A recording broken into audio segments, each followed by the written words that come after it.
Sir ఒక్కసారి ఈ 14 programme మీకు ఎలా అనిపించిందో చెప్తారా? ఫస్ట్ ఆఫ్ ఆల్ మనం మనం తీసుకునే అంటే ఫ్యూచర్‌లో డిసైడ్ చేసే లోన్‌లకు గాని, అలాంటివి గాని దానికి సంబంధించి మనకేదైనా అయితే మెయిన్ సెపరేటు ఎమర్జెన్సీ ఫండ్ అని మెయింటైన్ చేయాల్సిన అవసరం లేకుండా ఒక టర్మ్ ఇన్సూరెన్స్ వాల్యూ అనేది మీ ద్వారా తెలిసింది సార్ అది. ఓకే. ఎక్కడైనా సరే మామూలుగా అంటే నాకేమైనా అయితే ఏంది పరిస్థితి మనీ ఉండాలి కదా అని చెప్పేసి టెన్షన్ పడి ఎలా అని చెప్పేసి ఇబ్బంది పడతా ఉంటారు. దానికి సంబంధించి ది బెటర్ చాయిస్ ఏందంటే టర్మ్ ఇన్సూరెన్స్. ఇంకోటి ఓకే. మన కంట్రీస్ అంటే ఇండియాలో సంబంధించి అంటే హాస్పిటల్స్ పరంగా గవర్నమెంట్ పరంగా ఎంత బెనిఫిట్ ఉందో తెలియదులే గాని ఈ హెల్త్ ఇన్సూరెన్స్ ద్వారా అనేది చాలా బెటర్ ఆప్షన్ సార్ అది. ఇన్వెస్టింగ్ సంబంధించి లాంగ్ మెథడ్ లో మనం ఎంత పేషెన్స్ వెయిట్ చేస్తే అంత రిటర్న్స్ చూస్తాం అనేది అదొకటి మీ ద్వారా బాగా తెలిసింది సార్. ఇంకోటి చాలా మంది ఏంటంటే ఇప్పుడున్న దాంతో హ్యాపీగా ఉండడానికి ట్రై చేస్తూ ఉంటారు. దానికి కాకుండా మామూలుగా చాలా తక్కువ మంది ఎంత అంటే స్కూల్ స్టాండర్డ్‌లో గాని, అంటే కాలేజ్ లెవెల్‌లో గాని అంటే మ్యాథ్స్ పరంగా బెటర్ అయినప్పటికీ ఫ్యూచర్‌కి సంబంధించిన అంటే లైఫ్‌కి సంబంధించిన క్యాలిక్యులేషన్స్ అనేది చాలా తక్కువ మంది చేస్తారు. ఇప్పుడున్న హ్మ్. ప్రకారం అంటే ఉన్నాయిలే మా తాత సంపాదించాడు 5 క్రోర్స్ ఉన్నాయి పర్లేదు అని చెప్పేసి అనుకునే వాళ్ళు ఉంటారు. 5 క్రోర్స్‌కి సంబంధించి ఇప్పుడున్న ఇన్ఫ్లేషన్ ప్రకారం ఫ్యూచర్‌లో ఉండే ఇన్ఫ్లేషన్ ప్రకారం మామూలుగా అదెలా క్యాలిక్యులేట్ జేసుకోవాలి? అంటే దాన్ని బెటర్‌గా ఉండాలి అంటే ఎలా చూసుకోవాలనేది ఎవరికీ తెలీదు. మీరు జెప్పారు సార్ అది. నాకు కొంతవరకు తెలిసినప్పటికీ మీ ద్వారా అంటే ఓకే. క్యాలిక్యులేషన్ మాత్రమే తెలుసు సార్. దాన్ని బీట్ జేయాలంటే ఎలా ఏంటి అనేది మీ ద్వారా తెలిసింది సార్ అది. ఇన్ కేస్ వర్క్ చేసే ఇంట్రెస్ట్ ఎలాంటిది కూడా మనకు అవసరం లేదు అనుకుంటే, మన దగ్గర ఉన్న కొంత అమౌంట్ ద్వారా అంటే మనీని మేనేజ్ చేసుకుంటా బతకడం ఎలా అనేది మీ ద్వారానే తెలిసింది సార్. అంటే ఎగ్జాంపుల్ ఎస్‌డబ్ల్యూపీ గాని, అంటే అంతకుముందు చాలా మందికి తెలిసేది ఒకటే సార్. మన దగ్గర ఒక రూ. 1,00,00,000 ఉంటే దాన్ని ఫిక్స్డ్ డిపాజిట్ చేసి, దాని ద్వారా బతికేయొచ్చు అని చెప్పేసి చాలా మందికి తెలుసు సార్ అది. ఫిక్స్డ్ హ్మ్. డిపాజిట్‌కి మించి అంటే అద్భుతమైన ఫీచర్ ఎస్‌డబ్ల్యూపీ అనేది ఒకటి ఉందన్న విషయం ఎవరికీ తెలీదు sir. Okay. Okay. Thank you. ఈ హౌస్‌కి సంబంధించి చాలా మంది అంటే 'రిచ్ డాడ్ పూర్ డాడ్' బుక్‌లో అంటే నేను అక్కడక్కడ చదివాను సార్. రెగ్యులర్‌గా చదవలేదు. చాలా మంది హ్మ్. ఏమనుకుంటారంటే హౌస్ అనేది చాలా ఏమంటారు అసెట్ అనే అనుకుంటారు సార్. అది లయబిలిటీ అనేది చాలా మందికి తెలీదు.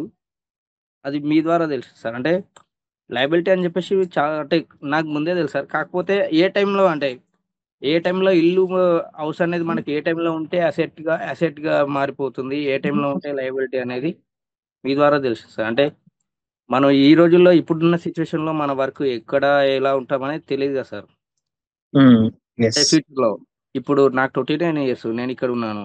నెక్స్ట్ మామూలుగా వేరే ప్రమోషన్ ద్వారా గాని, ఇంకేదైనా ఇంకా విలేజ్‌లో కాకుండా దగ్గరలో ఉన్న టౌన్‌లో సెటిల్ అవ్వడం గాని, పిల్లల చదువు కోసం దూరం వెళ్ళడం గాని జరుగుతది కదా సార్. దానికి హ్మ్. సంబంధించి అవసరాన్ని ఇప్పుడు ఒకటి, తర్వాత ఫ్యూచర్‌లో ఒకటి కొనుక్కునే పరిస్థితి ఉంటే పర్లేదు. లేదు అనుకుంటే హౌస్‌కి సంబంధించి అనేది ఆహ్, మన అంటే మన రిటైర్మెంట్‌కి ఒక 5, 10 ఇయర్స్ ముందైతే బెటర్ సార్ అది.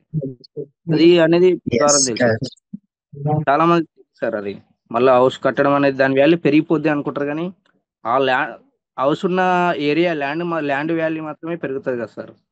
అంటే హ్మ్. కన్‌స్ట్రక్షన్ వాల్యూ అనేది పెరగదు. చాలా మందికి అది తెలీదు. ఇప్పటికి కూడా చాలా మంది చెప్పేది. ఈవెన్ మా ఫ్యామిలీలో కూడా ఇప్పుడు నాకు జాబ్ రాగానే ఫస్ట్ మా వాళ్ళు నాతో డిస్కస్ చేసింది అదే.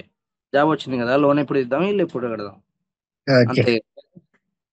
వాళ్ళకి తెలీదు సార్. నేను అర్థమయ్యేలా చెప్పినా.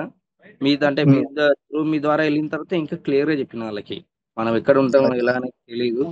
చాలామంది ఏందంటే ఇప్పుడు 22,00,000లో అయిపోతుంది. ఫ్యూచర్‌లో అయితే ఇంకెక్కువైతదని చెప్పేసి అన్నారు గానీ, ఫ్యూచర్‌లో ఇంకెక్కువ పెరుగుద్దేమో గానీ అప్పటి వరకు మనం ఏం చేయకుండా ఉంటే కదా సార్ ఎక్కువయ్యేది, ఇబ్బందయ్యేది.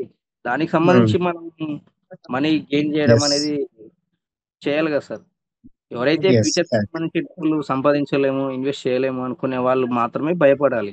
మనం చేయగలుగుతాం అనుకుంటే నో ప్రాబ్లమ్ కదా సార్. అదే సార్ మామూలుగా అంటే ఇన్ కేస్ కూతురు పుట్టిందని చెప్పేసి బాధపడే వాళ్ళు కూడా చాలా ఉంటారు. దానికి హ్మ్. సంబంధించి గారు చెప్పారు. డేంజరస్ కాలిక్యులేషన్ అని చెప్పేసి. దానికి హ్మ్. సంబంధించి ఏం జేయాలి అంటే ఈవెన్ ఇప్పుడున్న సిట్యుయేషన్‌కి ఇప్పుడు ఎంత అనుకున్న ఓ కూతురు పెళ్లి చేయాలంటే ఓ 15,00,000 వరకు ఖర్చొస్తుంది. దాన్ని బిడ్ చేయాలంటే మనం కష్టపడి డె డబ్బులు దాయాల్సిన అవసరం లేకుండా మంత్లీ మంత్లీ 5,000 6,000 ఎంతో కొంత ఈవెన్ ఈవెన్ ఎంత కాదనుకున్న ఓ 3,000 అంటే ఒక సాధారణ వ్యక్తి బైక్ పెట్రోల్ ఖర్చు అనుకుంటే ఈవెన్ 3,000 మనం ఎస్ఐపి చేసుకుంటూ ఎళ్ళినా వాళ్ళకి సంబంధించి మనం ఓకే సార్ అడ్జస్ట్ చేసుకోవచ్చు అనేది మీ ద్వారా తెలిసింది సార్. ఇంతకుముందు చాలా మంది భయపడేది. Yes yes. ఇప్పుడు దాంతో పోలిస్తే ఇప్పుడు మీ ద్వారా నాకు తెలిసిందేంటంటే బెటర్ ఆప్షన్. బాబుకైతే ఇస్తే ఆస్తులు ఇవ్వాలి సార్. మా వాళ్ళ కూతురికైతే మంచి అల్లుడిని వెతకడం ఉత్తమం కదా! Okay okay sir. Thank you.